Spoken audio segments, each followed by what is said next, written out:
I'm not wired up.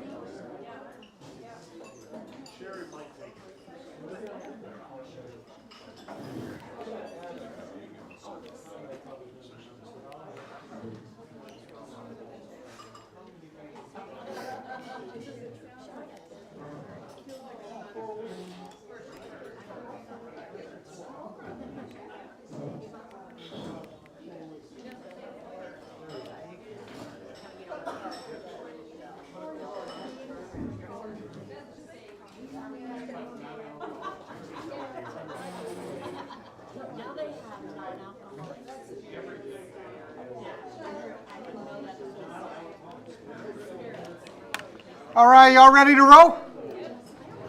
You all fed? All right, let's do it. I'm going to grab a coffee real quick. I'll be right back. It's just got to happen.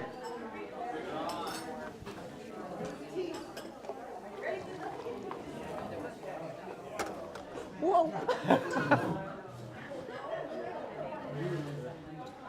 All right, I'm back. Okay, so we are looking at the Holy Spirit, and a couple people have asked about this word.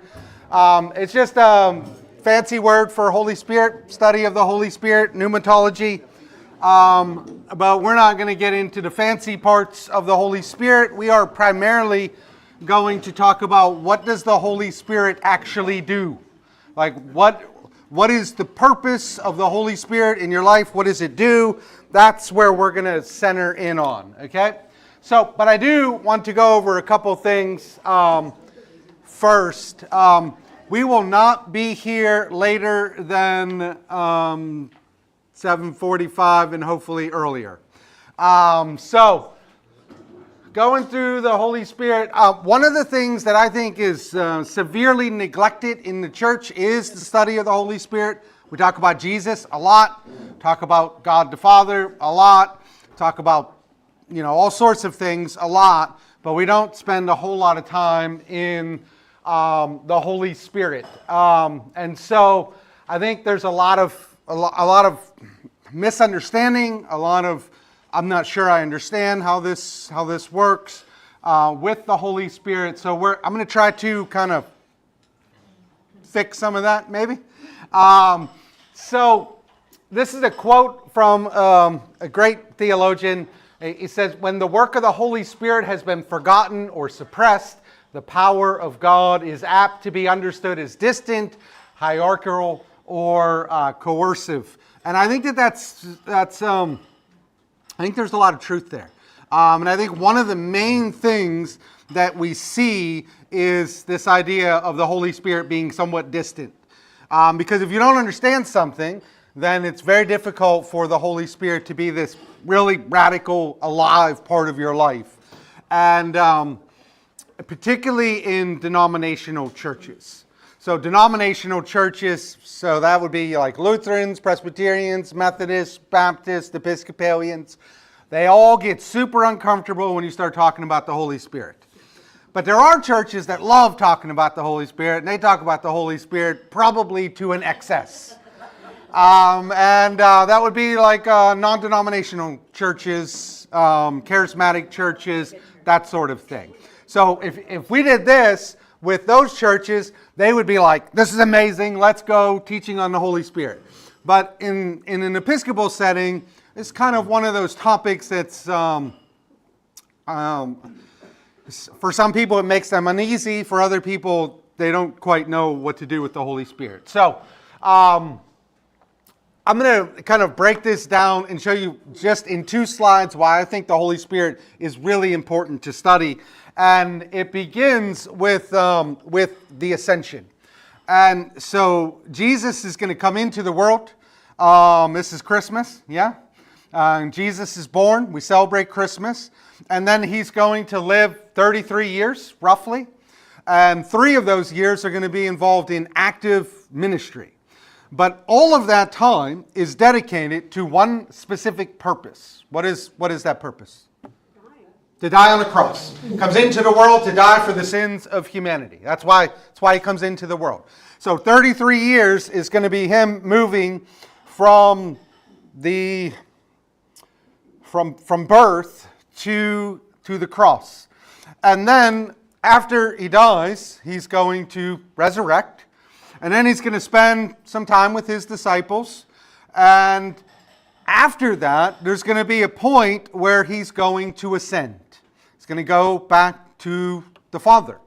And this is Jesus telling his disciples in John 16:7, I tell you the truth, it is to your advantage that I go away, for if I do not go away, the Helper will not come to you. But if I go, I will send him to you. And this is what Jesus is telling his disciples, because you can imagine that Jesus died. They all thought he was gone. And then they're hiding in the upper room. Some of them go back to their normal lives. And they think, we've invested everything into this person, Jesus. And it turns out that he's not the Christ. And you know that's what they were thinking, because when Jesus comes alongside them on the road, and they say, they're talking about the events that have taken place, and the disciples say to the individual who's Jesus, we know, but they didn't know, and they say to him, do you not know the events that have taken place? And Jesus says, yes. But then they go on and they talk about, we had thought that he was the Christ, the Messiah. So they're very upfront, letting people know, like, we thought this was the case, but now that he died, and that feels like it's kind of like game over, like this is the end. And so Jesus is telling them that now that he's come back, and they're all excited, and they spent all this time with him. You remember when Jesus appears to them, and they're fishing, and he says, come have breakfast with me. It's like super cool line in the Bible, because it's a very intimate relationship that Jesus has with them. He spends this extended period of time with them, and then he tells them that I'm going to leave you again. And they're all sad, and they can't fathom the fact that Jesus is going to leave again. But this is what Jesus tells them when he tells them, I'm going to leave. He says, yeah, I'm going to leave, but it is to your advantage that I leave, because if I don't, then the Helper will not come. So when Jesus leaves, he sends the Helper. And we know the Helper is the Holy Spirit. So the ascension is actually a trigger for the day of Pentecost. It's a trigger for the day of Pentecost. Because Jesus is going to go, and then he's going to send the Holy Spirit. And so now we have the Holy Spirit who comes in the place of Jesus. So if you go on from there, one of the things that I want you to see is that if you go through the Old Testament, primarily what you're dealing with is God the Father. And then if you go into the New Testament, primarily what you're dealing, not the New Testament, if you go into the Gospels, Matthew, Mark, Luke, and John, primarily what you're dealing with is Jesus. And then if you move to the last 2,000 plus years, primarily what you're dealing with is the Holy Spirit. Now, you wouldn't theologically want to say the only thing you're dealing with is the Holy Spirit, or the only thing you were dealing with was Jesus, because we do want to say that the entire Trinity is present in the Old Testament. The entire Trinity is present in the Gospels. The entire Trinity is present in our lives. But you are primarily interacting with God in this time through the Holy Spirit. Does that make sense? So if that's our primary encounter, is through the Holy Spirit, then it makes logical sense that we would want to know, what in the world does the Holy Spirit do? When the Holy Spirit comes in my life, what should I expect? What does it look like that the Holy Spirit is present? Because I don't know, I can't say definitively, but I'm pretty sure that none of you have had a physical encounter with Jesus. Is that fair? Yeah. And none of you, none of you had an encounter with God the Father in, like, Moses and the burning bush, yeah? So most of our encounters with God are through the Holy Spirit. So I wanted to walk you through, I've got 10 or 12 different things that the Holy Spirit does, or areas in which the Holy Spirit operates, that I wanted to kind of walk you through. And some of them we won't be able to make it through today, and we got 4 weeks. So what does the Holy Spirit do? And I think one of the first things that we want to say is that the Holy Spirit awakens us. And I think probably the best way to look at this, and you can look at this as either like your neighbor, or you can look at it as yourself. Either way will work.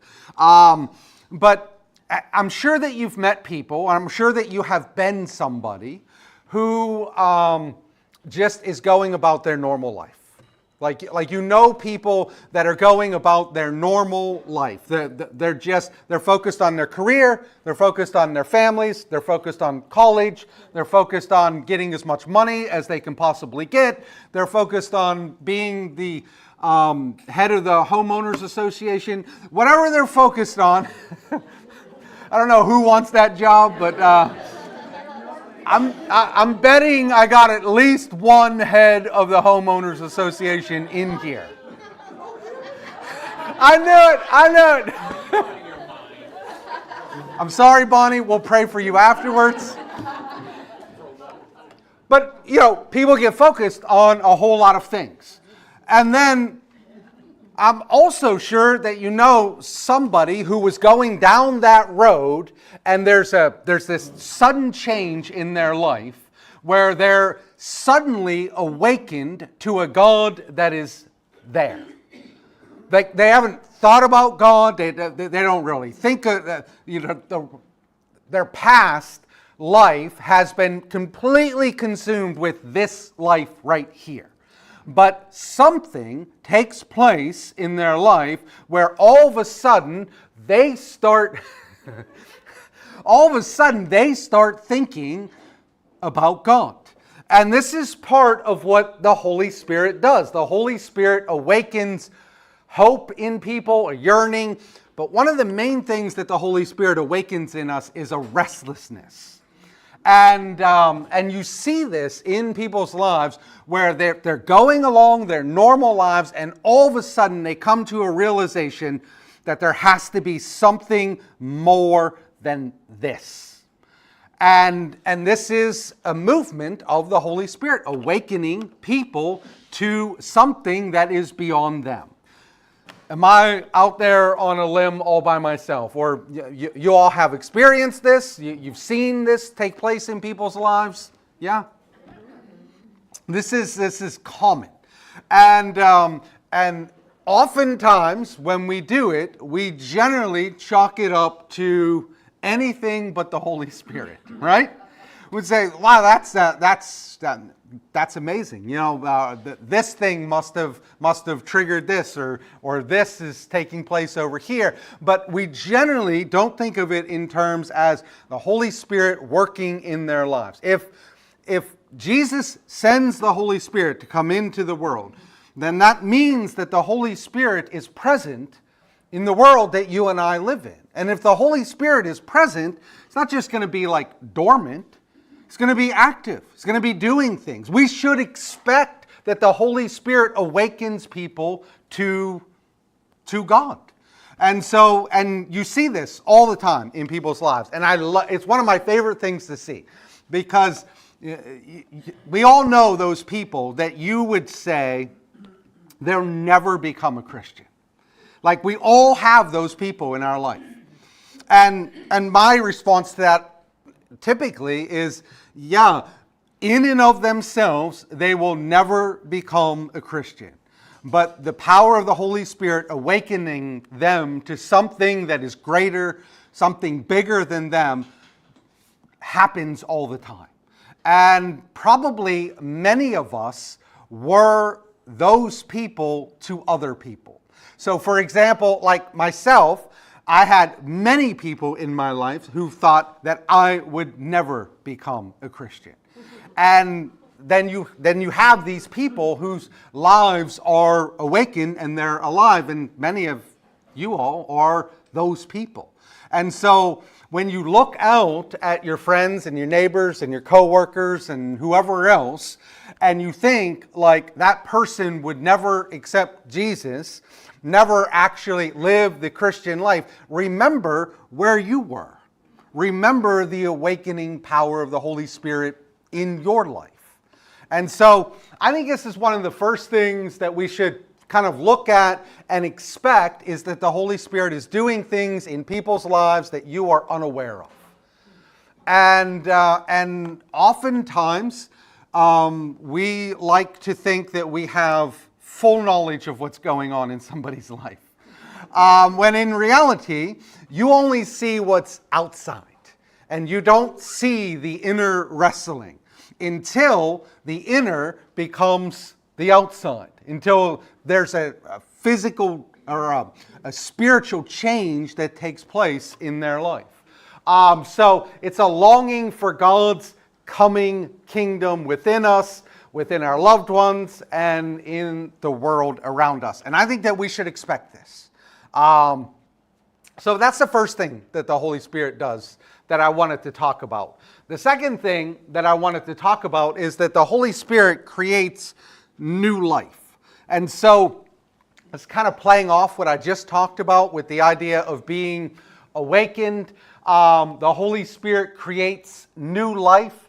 So the Holy Spirit takes us from this to this. So let's kind of unpack that. So when the awakening happens, when do you imagine that this awakening typically happens in people's lives? Not the physical location, but in the duration of their life. When does this typically take place? During tragedy. Yeah. Sometimes during tragedy. Yeah. So, Crisis. what's that? Time of crisis or change. Yeah, time of crisis or change. There's one specific area where it is the most prevalent. Birth of a kid. Birth of a kid. Yeah. And so we could say, typically this takes place, kids are later these days, so we'll put it like 30 to 35, somewhere around there. But this is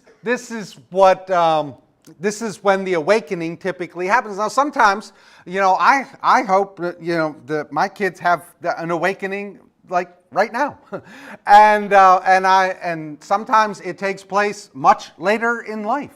But typically, we'll just scale it down to, let's say, 35, okay? Now, then let's say that the individual did go to church at some point. They did go to church, and then they graduated from high school, so they graduated from church, right? Because that's basically what happens. You graduate from school, then you go off to college, you don't go to church. But these are really formative, important years in their life, right? Because what are they trying to do? They're getting married at this time, or they're very serious in a relationship. They're starting their careers. They're getting degrees. They're buying their first house. They're doing all of this stuff. But they're also doing other stuff in here, right? They're probably living with the person that they were dating before they got married, yeah? They may have been married for a while. They may have entered into an affair. They may have acquired several addictions throughout this time. They may be addicted to alcohol. They may be addicted to drugs. They may be addicted to porn. Whatever it is, they've acquired several addictions that have taken place. What I'm saying is that as you go throughout your life, it's not just these grand moments that are taking place. It is also darkness that is taking place in our life as well. There are also like tremendous sins that are alive in our life. And as you're moving throughout, what was very clean becomes very, very muddy very quickly. And part of what the job of the Holy Spirit does is, after the awakening, the Holy Spirit's job is to begin to scrub this, to make you like this, to bring about new life in you, to remove old patterns that led you down bad roads, to create new patterns in your life that will lead you down good roads. And so part of what the Holy Spirit does is that is a remaking us into the image of God. And so for instance, you could become a Christian, and so let's say you have the awakening and you become a Christian, and then you say, I'm going to clean up my life. And we're just going to take Rich because he's sitting right here. And so Rich becomes a Christian, and Rich says, I'm just going to clean up my life. How do you think that's going to go for Rich? I don't think Rich is going to do too well at it. I think Rich is going to fumble it all over the place.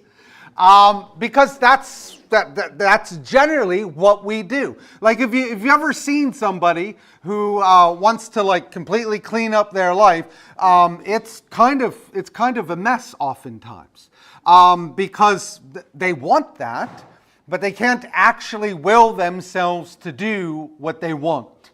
And so apart from the Holy Spirit coming in and actually transforming your heart from the inside, therefore making you desire the good and no longer desiring the evil. It is a remaking of us. But we oftentimes want to do it ourselves because that's human tendency.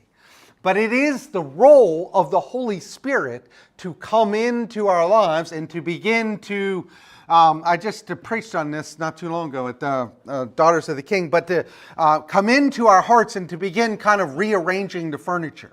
To begin putting things where they're supposed to be, removing things that weren't supposed to be in there in the first place, and putting things in there that weren't there that should be there. It is a remaking of who we are. And this reading was I think it was last weekend, wasn't it? Last Sunday. This is Nicodemus going to Jesus, and they're wrestling about being reborn. And Jesus is telling them that you have to be reborn of the Spirit. And this is what we're talking about, this remaking of us. And so part of what the Holy Spirit does is begin to work within us. Now, you can fight against that, and lots of people do. But you can also submit to it and allow the Holy Spirit to do the work that the Holy Spirit desires to do within you. And even if you fight against it, you're really fighting against a bear, and you're going to lose. And so all you're doing is really prolonging the cleaning up of your life. But part of what the Holy Spirit does is a creation of a new life. And I'm sure you've met people, maybe, I don't know, high school reunions, or you go back home to visit where you grew up, or you haven't seen somebody for a while, and you remember them, that they had a certain way of life, and now you go back and you're like, holy heck, what happened to you? That's the Holy Spirit working in people's lives. And it changes people. So the second thing is the creation of new life. So thoughts on the awakening and the creating of new life within us. Any thoughts, comments? So I think I have time to do like one more, and then we'll kind of round it out. So if you go on from there, you get to this idea of liberating. Part of what the Holy Spirit does is it kind of unhooks the hooks that have found its way into you throughout your life. So like when we live our life, all of these sins that you and I fall into, whether it's pride or selfishness or sexual sins or addictions, whatever it is, all of those things are like little hooks that begin to bind you.